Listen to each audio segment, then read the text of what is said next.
here on Rules for Retrogrades. We are erstwhile, backward-looking, past-loving, Western civilization-forming, culture-building Roman Catholics here on Rules for Retrogrades, and in the one holy, true Catholic Apostolic Church. The four marks of the church mean that we really live in the past, present, and future combined. This is what Dickens says the spirit of Christmas is. I'm not sure how good a Christian Charles Dickens was, but he gets this. Ebenezer Scrooge, by the time he becomes a good man at the end of A Christmas Carol, he gets this. To be a good man means to be a good Christian, which means you emulate Christ's timelessness. It means you live in Christmas past, redeemed man, time past, Christmas present, Christmas future, redeemed man, time, present, and future. And thank you for joining today. I haven't done a liturgy show in a long time, but it's worth doing today because what I'm seeing online is strange, a strange phenomenon of young folks for the first time ever attacking tradition. I mean, I'm not being melodramatic, literally attacking tradition. And Parish Orphans and Retrogrades, you know, the church is tradition. It doesn't mean things can and do never change. Oh, they do. But it's natural to hold on to the past, even in the cultural political sense, to stand athwart history and yell halt. I want to give you a smattering of what I mean of the new, I guess they're Zoomers, maybe they're Generation Alpha, who have turned against the tradition wave among young people that have that's really been strong over the last better part of a decade. And I'm going to play for you some young guy. I have no clue who this goofball is.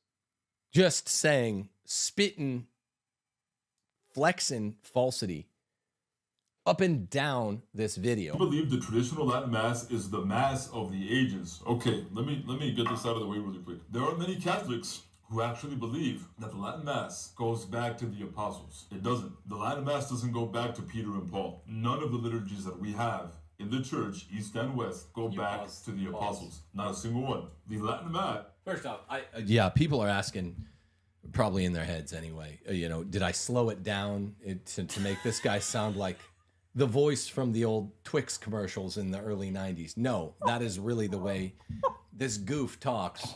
Yeah, I know he can't help it, but when you're saying stuff this stupid, then you know you deserve to get made fun of for other stuff. So yeah, I don't know what's wrong with him. I don't know what's wrong with the way he thinks, more importantly. Now, I nor anyone that I hang out with and I like claims that the uncut version of the 1962 missal, the TLM, the way that most of us go to it. If I drive to my home parish is in New Orleans. We don't go to the goof parish except begrudgingly, but we don't go there for sacraments. We go there to meet Sunday obligation here in Hattiesburg. None of us expect that the 1962 missal goes in uncut form back to one of the 12 apostles. No, I don't think anyone's ever said that. Yeah, the 1962 missal doesn't go all the way back to the apostles in an uncut form. That's not the claim, nor does that need to be the claim for us to make the case that the TLM is the truest and best and highest expression of the Roman rite. That's the claim. It's simple. Let's get some more from Goofball Martinez here. I kind of love that nickname. Let's see.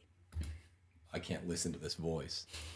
Was developed over time. It had serious developments. If you were to go to a liturgy in Latin in the 5th century, it would not look like how it looks like the Missal of 1962.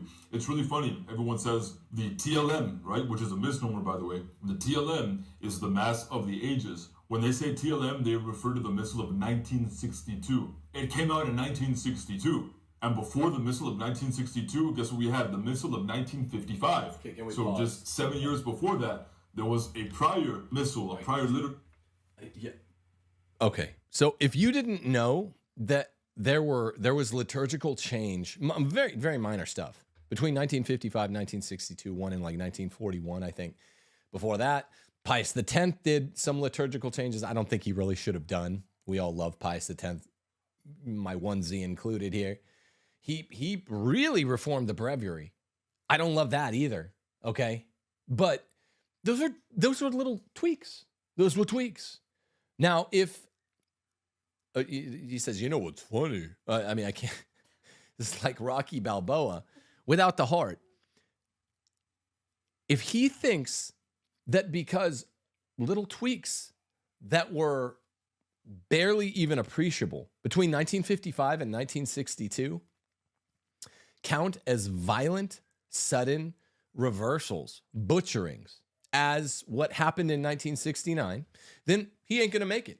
And if anybody out there that's watching this video thinks the distinction between a 1954 Mass and a 1956 Mass and a 1963 Mass are that you'd even notice them, then you're either A, a liturgist, because it takes that level of subtlety in your mind, that canting a brain, to even note the difference.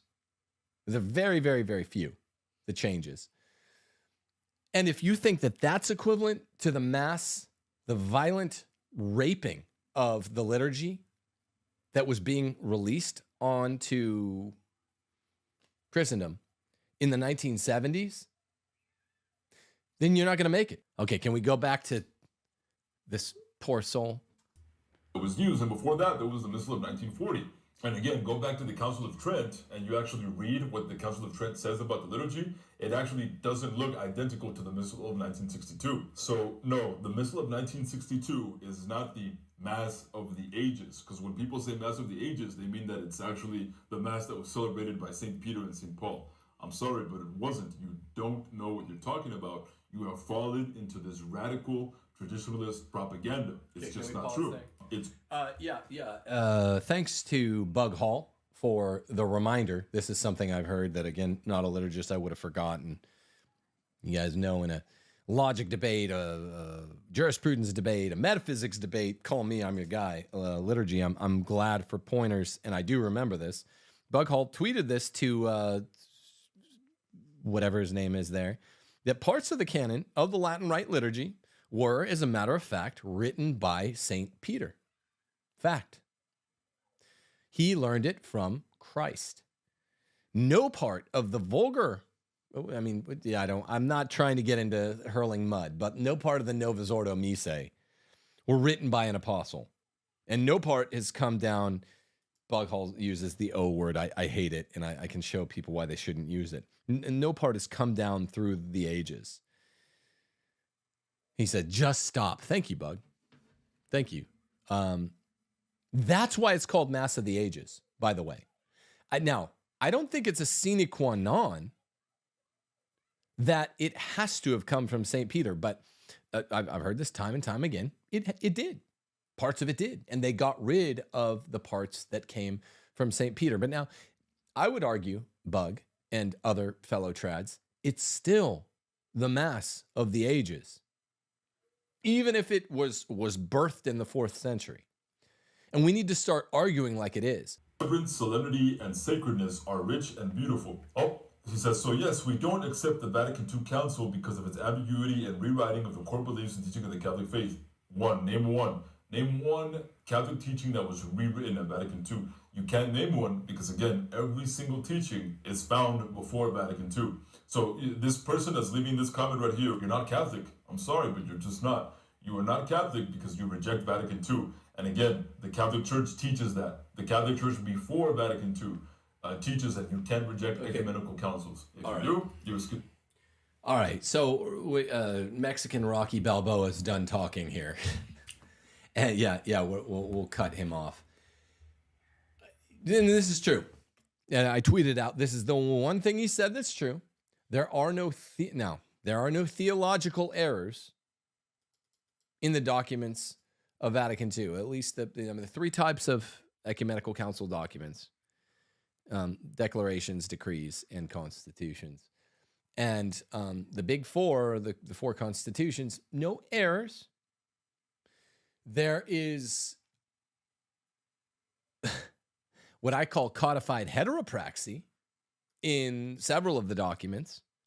We have a change in equipoise, a drastic, ostensibly non-allowable change in equipoise immediately before and immediately after the council. Things on the teaching on other religions. This is a big one, particularly Judaism, but also Islam, Buddhism.